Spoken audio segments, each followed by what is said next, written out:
We have a very diverse panel going to discuss a very vast subject, because the whole point of Waves is to celebrate the changing face of Indian cinema. So over the next 40 minutes or so, we are going to see 4 different perspectives on how exactly Indian cinema is changing. So always start with the lady, Sonali. Thank you, Naman. Namaskar, everyone. So, can you walk us through the evolution of female roles in Indian cinema over the years? You can use your own career as a yardstick or bellwether.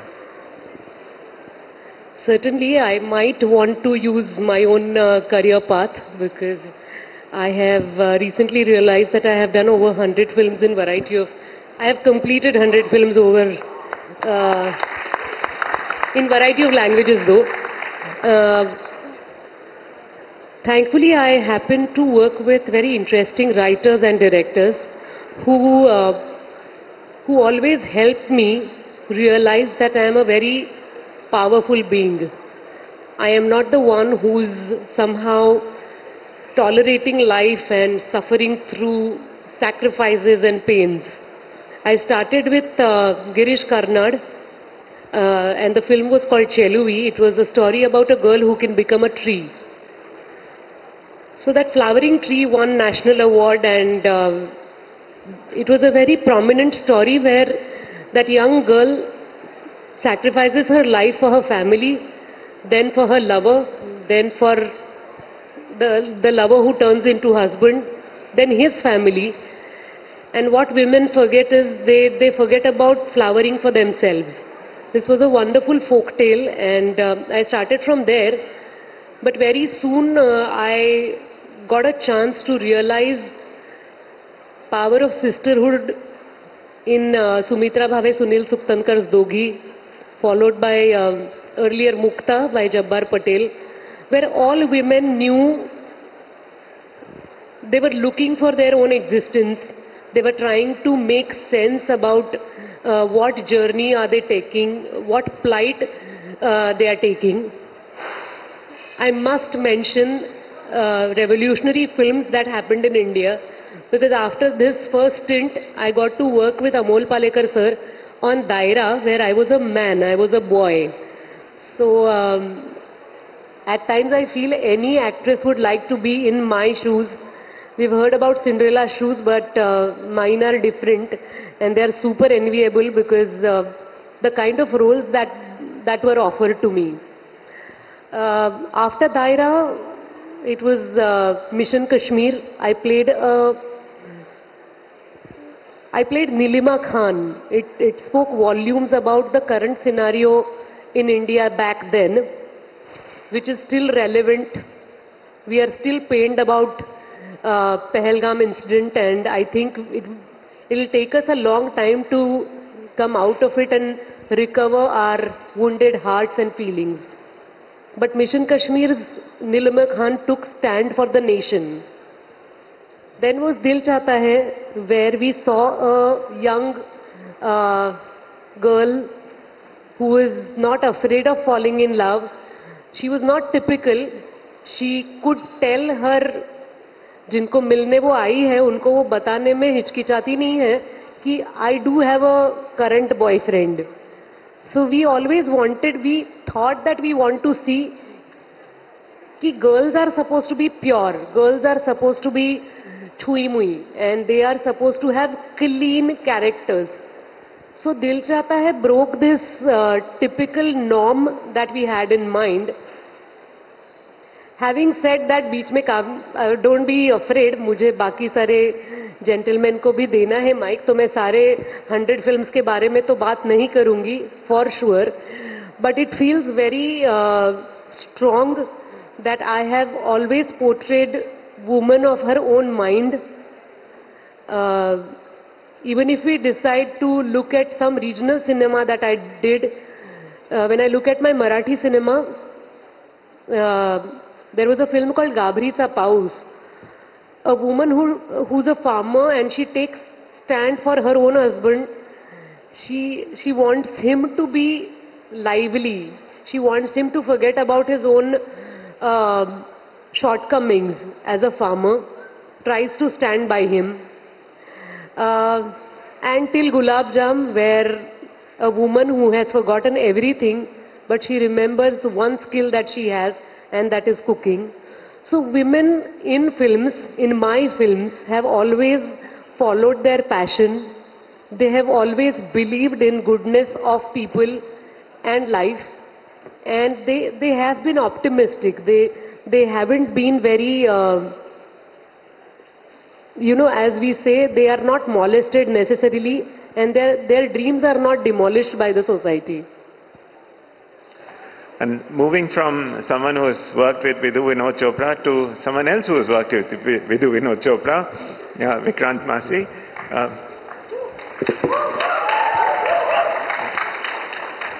So, Vikrant, you've worked across platforms.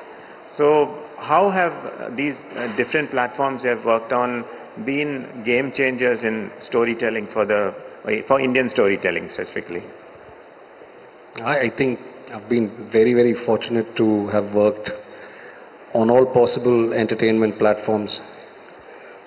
I almost did a decade of television, and then came the advent of digitization. I did quite a lot of short films on YouTube, and then again with the advent of streaming platforms, I was fortunate to work with most of them. But I think a lot has changed, Naman. The way we tell stories today and the way they are also consumed today by the audiences. I started off 21 years ago on Doordarshan, and today the consumption patterns have changed.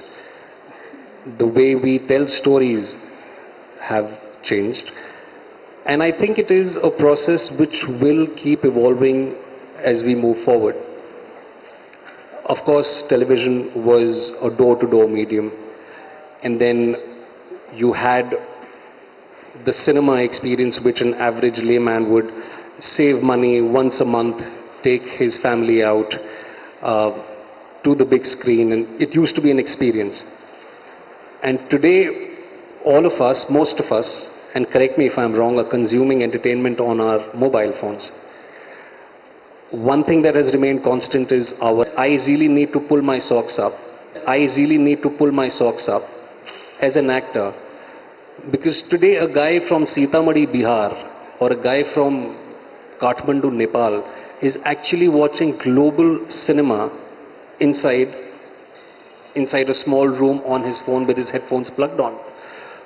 So in the last 21 years, so much has changed.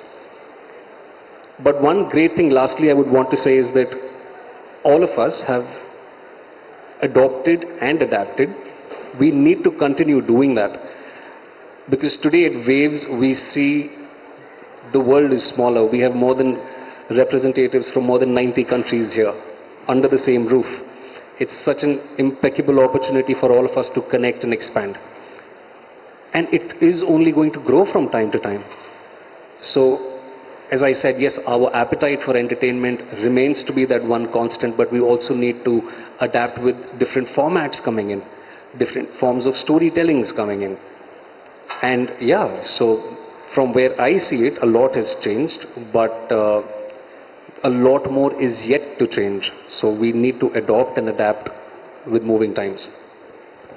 Yeah, in 2019, Bong Joon-ho's Parasite became the first non-English film to win the Best Picture Oscar. I see no reason why with platforms like Waves, why an Indian film shouldn't be up there in the years to come. We are almost there. Yeah. We are almost there. In fact, we know S.S. Rajamouli sir's movie RRR was highly appreciated, not just in India, in Japan, in China, in America. Lagan was nominated so many years ago. The doors are opening, and it's only going to get better from here on. And speaking of someone whose films have been highly appreciated, moving on to Ravi, can you walk us through the changing identity of Tamil cinema, which you are associated with, because you have seen it in its various phases.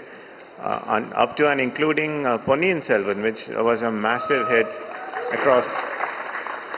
So, yeah, so can you walk us through that, please? Yeah, definitely. It's a great walk, I would start with that. And it's a bold walk because post-pandemic, I would say, the way we look at Tamil movies have definitely changed in the way which only we know. And now I have the opportunity to put it ahead to you because there was a creative arrest in between. During the course of the pandemic, there was a creative arrest. And it is an arrest that a new director, he gave a big hit, first film, big hit, and people kind of force him in his creative space to make another film immediately. So, and that poor guy, he was like, I took 2 years to complete this film, even in my mind and also on paper. So give me some space so that I can work towards an even better film. So when people kind of force him to do it in 2-3 months, and he was not able to, his next film would bomb. The person who gave the biggest hit of the year, the next film would bomb. I'm not saying it is lack of experience. It is lack of, the creative space that the producers or the audiences, they expect out of him. They don't give it to him. So during the pandemic, what happened was, everybody who I called, they are not upset about what is happening. They say that as filmmakers, we have some space to create something more. We have the space to create for the next 10 years. We are not going to, sit and while away time like this. I'm only using the pandemic reference for the time given to the creative process and nothing else. We all know how we went through that. But the changing face of Tamil cinema, I could see with my friends, with my co-writers, directors, everybody. They said, we have this time to put something forward. It's like an investment for 10 years. We have scripts now. Bring it on. Let's put on our working shoes. Let's bring our A game on. And I think during that course, whoever I spoke with, they were like an energy bundle of, there was a surge of creativity with them, and they started doing movies. They took their time, and they kind of created space for themselves. And I think that is one period where Tamil cinema looked in the mirror and said, okay, now the space is open. Now, as you know, all the technicians from Tamil cinema are working in Indian cinema, all over, the Hindi, Marathi, wherever you go. And we have great talents, starting with Ravi Mohan sir to Mani sir. So, not only them, even the new youngsters, they wanted to do Hindi films now. They wanted to be global now, which is a great change that I see happening to Tamil cinema. And I'm glad that I'm part of it. And I'm glad that I'm here talking to creative minds and sharing my regional cinema with world cinema. Thank you so much. Thank you. So, Om, as the filmmaker, I'm going to ask you the difficult question. So, tell us I thought you were about my friend, Raman. So, Vikrant spoke about, the global reach of Indian cinema and how we are almost there. So, you are a specialist in mythos and world building. So, how do you marry that with the world building with Indian cinema's expanding global reach? Thank you, Naman, and thank you, Waves, for having us here, and it's a great platform. So first of all, I would like to thank everybody at Waves for inviting us here and making this available for us to meet you guys and for you guys to meet us. It's really important. So how does one, I mean, the way I understand this question is about, how do we kind of make our Indian stories to kind of go global and vice versa? Now we all have to remember one point very nicely, that see, we are a nation of 140 plus crore people, correct? We are a nation which is looked at as the biggest market in the world, correct? Whether you look at the car brands, whether you look at, toothpaste brand, whether you look at chocolates, whether you look at restaurants, they're all global brands who are trying to come into India and they're trying to set up their shops here, correct? What are they doing? They are trying to come and sell their product into our country. What does that mean? That means that we are the largest consumer market that is available to the world. Now remember one thing, we are sitting in this land, we are sitting here, and we know our sentiments, we know our brand, we know our content consumption pattern better than anybody else, correct? So why are we trying to mock the West in a very incorrect way? Why are we trying to do that? Why can't we do, and why can't we not tell our own stories in our own way? But they say na, think global, act local. I think this is the real right time for us to do it. We have the best of the technology in the world. We have one of the best brains who can operate that technology in the world. We have some of the fantastic actors. We have phenomenal filmmakers. We have phenomenal technicians that are all available to us, and we do have an audience. See, first you have to be popular in your own lane. अपनी गली में जो popular होता है ना, वो पूरी दुनिया में शोहरत कमाता है. So first we have to be popular in our own lane, correct? Once we are kinda there, then we can mount on that and kinda reach the global audience. It's also about the consumption pattern globally has kinda remained in the same space. I mean, if I can take the most successful verse, since we were talking about creating world building, if we can look at the most successful verse that has happened up until date, is clearly the Marvel cinematic universe, right? Now Marvel, and because of Marvel, Disney in their peak time looked at 23% of global box office. 23% of tickets sold were for a Marvel film or for a Disney film. Now, what does that mean? A kid in Nebraska, Omaha is also watching the same content as Vikrant's team and staff at home, and it's the same pattern that everybody's watching, correct? I mean, I was actually talking to Ravi some time back about how things, like we have same Virat Kohli who's popular in the north, who's also popular in the south. We are one nation similarly. If you look at it on the also in Sydney and Lords. I'm sorry? Also at the Sydney Cricket Ground and Lords. And Sydney Cricket Ground and at Lords, correct? So the same content is consumed globally. Now, what if we kind of modified our content a little bit so that it is accessible to the global audience? And the reason one should do that is because the hunger of an artist is to reach a wider audience. The hunger of an artist is to reach more and more people. So if I can take one quick example of my own films. My first film was in Marathi. It was called Lokamanya Ek Yuga Purush. The film, and I'm going to quote numbers because the numbers actually translates to number of eyeballs who have seen it. And just to kind of digress a little bit, they always fancily say that when two investment bankers meet, they talk about art. But when few of the artists meet, they talk about money, right? So just to take a small thing, the reason I'm quoting numbers is because that kind of translates the number of eyeballs that are there. So my first film, Lokmanya, did a box office about 14 to 15 crores into the Marathi market inside of Maharashtra. There were only so many people who saw the film who were non-Marathi speaking people. The film did some box office in Bangalore, the film did some box office in Indore, the film did some box office in Delhi. I realized that there is a want for niche cinema in my language to reach that audience also. And I was very happy that a kid who was making a film in South Mumbai, his film was actually seen by somebody in Bangalore. It was very satisfying, correct?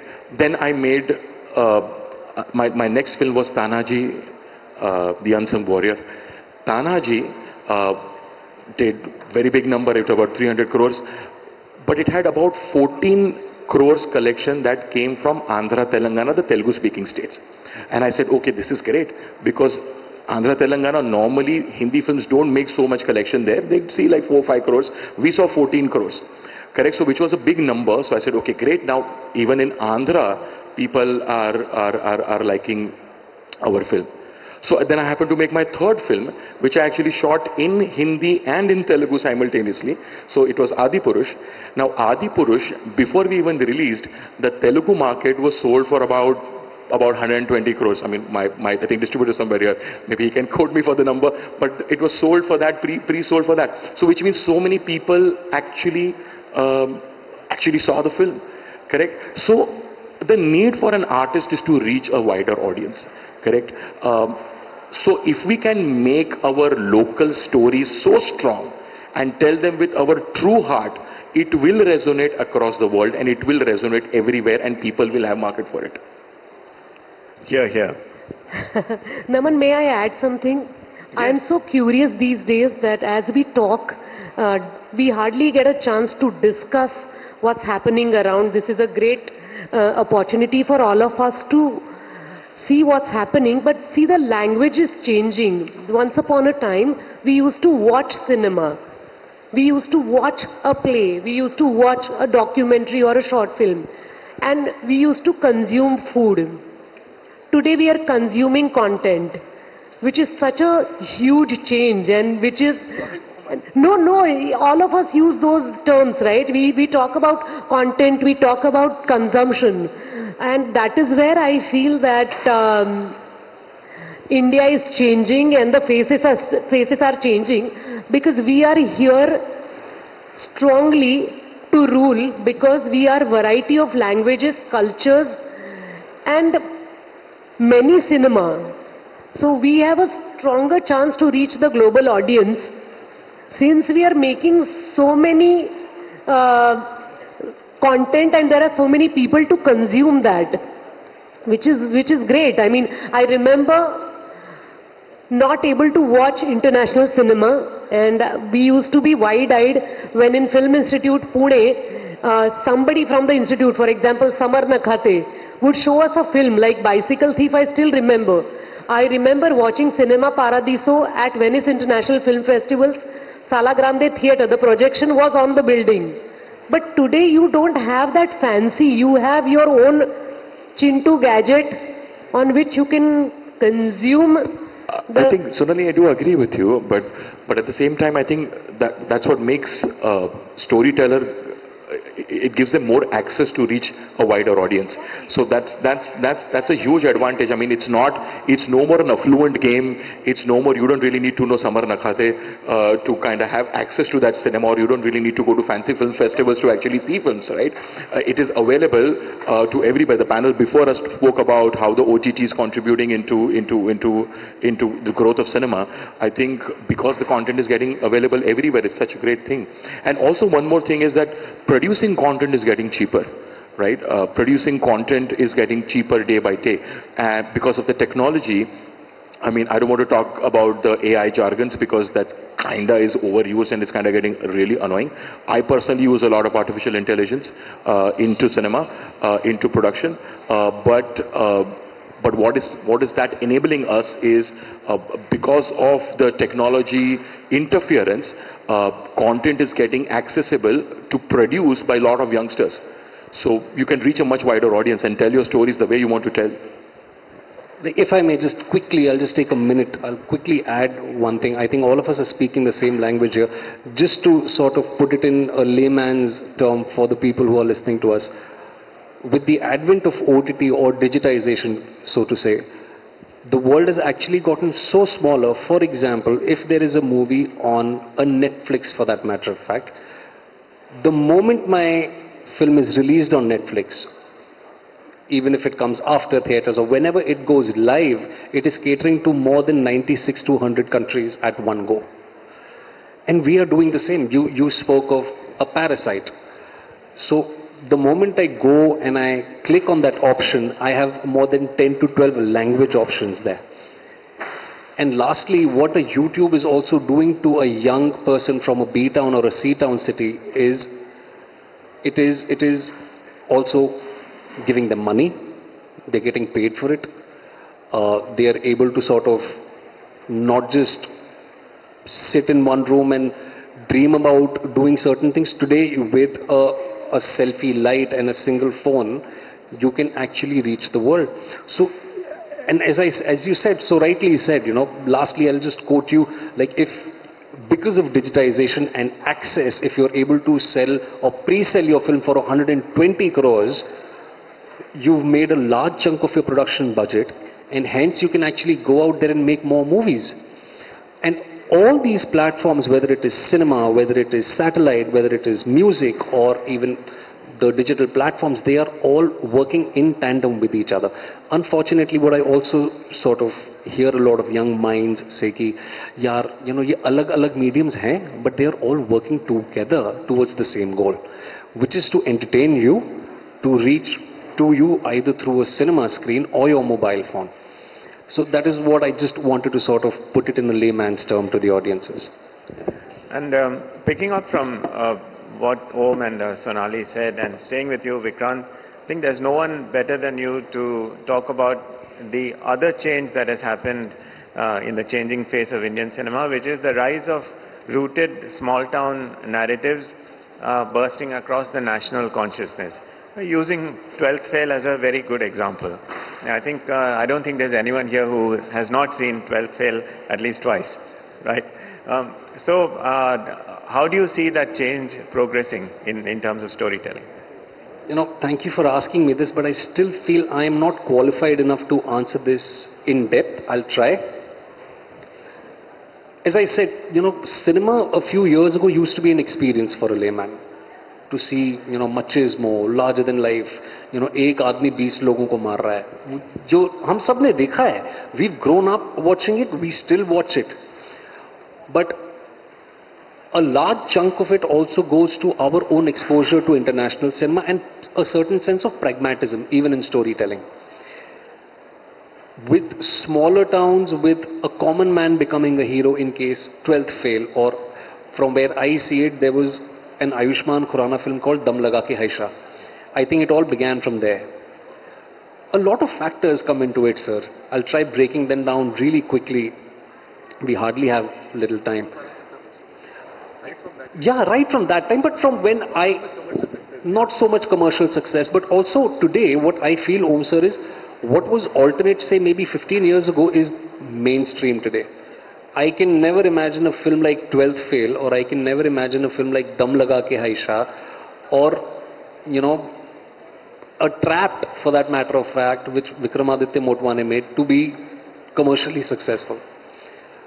So, a lot of factors come into play, firstly, because I think relatability. An average man, I'll just stick to 12th Fail and I'll quickly sum it up. Most of the people I am also meeting here, they are actually saying thank you for 12th Fail because wo hamari kahani hai. So when people say ki, when they see themselves or someone they know of, their brother, their sister, when they see someone alike on the screen triumphing, there is a sense of hope which is still alive within us. Lastly, why are most of us moving to smaller towns is also because of subsidies, sir. ठीक है, very straightforward answer is this. जो state सरकार हमें अच्छी subsidy देती है, जो अच्छा इंफ्रास्ट्रक्चर देती है, हम वहीं जाते हैं. And case in point, UP. You go to UP today, there is a single window there. आप वहाँ पे 2 हफ्ते के अंदर आप टर्न अराउंड कर सकते हो. आप अपनी पिक्चर वहाँ ले जा सकते हो. पहले सिर्फ मुंबई में इंडस्ट्री होती थी, अब दिल्ली में भी इंडस्ट्री है. आपको वो सारे इक्विपमेंट्स दिल्ली में भी मिलेंगे, ओवरनाइट लखनऊ पहुँच जाएगा. तो बहुत सारे परम्यूटेशंस, कॉम्बिनेशंस हैं. And also because people want to see those stories, those stories which were unheard of. A smaller town, which जो diversity की हम बात कर रहे हैं. Yesterday Modi ji said this so beautifully that in a nation of 140 crores we have more than 100 crore stories. And we are tapping into those smaller stories, bigger stories, larger than life stories, and I think it's just beginning. Regional cinema, for that matter of fact. Thanks to COVID and these streaming platforms, that a lot of these regional films or short stories have actually become accessible to us because we were home. So yeah, I mean, that's what I see it as. And just carrying on from that thought with Ravi, you do a balance between your grounded roles and scale. I mean, Ponniyin Selvan is obviously, it had a very, very strong story, but it was also about scale. So in today's world where on the one hand the screen has become this, on the other hand you still have the big IMAX screen, as an actor, how do you navigate between rootedness and scale? Yeah, just because we started with Ponniyin Selvan, I would like to continue with that. Ponniyin Selvan particularly is a tale which all of the Tamil people were waiting to see only on big screen. Started from Mr. MGR, Shivaji Ganeshan, then it transformed to Mr. Vijay and Mahesh Babu. Then somehow it came to us, me and Karthi and Vikram sir did Ponniyin Selvan. So this was a tale which we were waiting to be heard. So even if you give us 100 million rupees, we will not watch it on small screen. We will not watch it on the phone. It made about 500, 600 crores, nearly 600 crores. So that will not happen if people wanted to watch it on the small screen. So I think we should somewhere try and avoid the blame of saying that, nowadays cinema has come into small screen, cinema has come into the phone. For learning, yes, you can shoot the movie, you can edit the movie, grade the movie, do a re-recording on your phone and release it in YouTube from your phone. All that is great. For an assistant director now to learn something, he doesn't need to be on the spot. He has everything on the phone. So that has become very easy. All I'm saying is, big screen will not fade away. If the Gen Z is going to be not so attentive or their attention span is a little less, I saw a reel where the movie is going on and there is a reel parallel to that in the theater screen, and whenever they feel bored they watch this instead of doing that. So I don't think the future is going to become like that. I wish it won't become like that. So when you talk about big screens, that is where we get our money from. And only for the long run of the movie, we use the small screen, we use television, we use whichever OTT platform that is. Let them have their share. Let them take whatever beyond the remuneration of the actors or the profit that we get out of the big screen. Let them have it all. I mean, we want to share. We will share. And that is how the industry will work. Codependency, I love that. But the experience on the big screen, forget Ponniyin Selvan, because it is the story of our land. We have to witness on the big screen. But even otherwise, a Manumal Boys, for example, from Kerala, everybody watched it on screen because it was a theater experience. They made their money, they got their respect out from the movie. So I think it will always stay intact. The big screen will always be part of our heart all the time for movies. The one thing, we're talking about the changing face of Indian cinema. The one thing that will never change about Indian cinema is emotions. So can blockbusters coexist with emotional depth? I feel 100%. I want to add to, Ravi's pondering on big screen. I absolutely agree with you, Ravi. Having said that, at the same time, Indian cinema, thanks to directors and writers, they are bringing very original people. The faces are changing. The traditional way of thinking of what was beautiful and what was handsome or macho is definitely changing. We are talking emotions there. We want faces, we want personalities who can translate emotions very well, because audience is very clear that tell us a story which we understand, it touches my heart. So blockbuster has to have those emotions, and we cannot rule out blockbusters as money makers and art house cinema, which is hardly there anymore thanks to multiplexes and growing mediums in India. We have a very enriched audience today who understands good cinema, good acting, good writing, good editing for that matter. People talk about production value and costumes, which tells us so much about Indian audience. So I feel all these changing definitions are making heroes and heroines out of us and which feels more powerful and meaningful. I think on that perfect note, we have to call a halt to this panel. Thank you all so much. Thank you.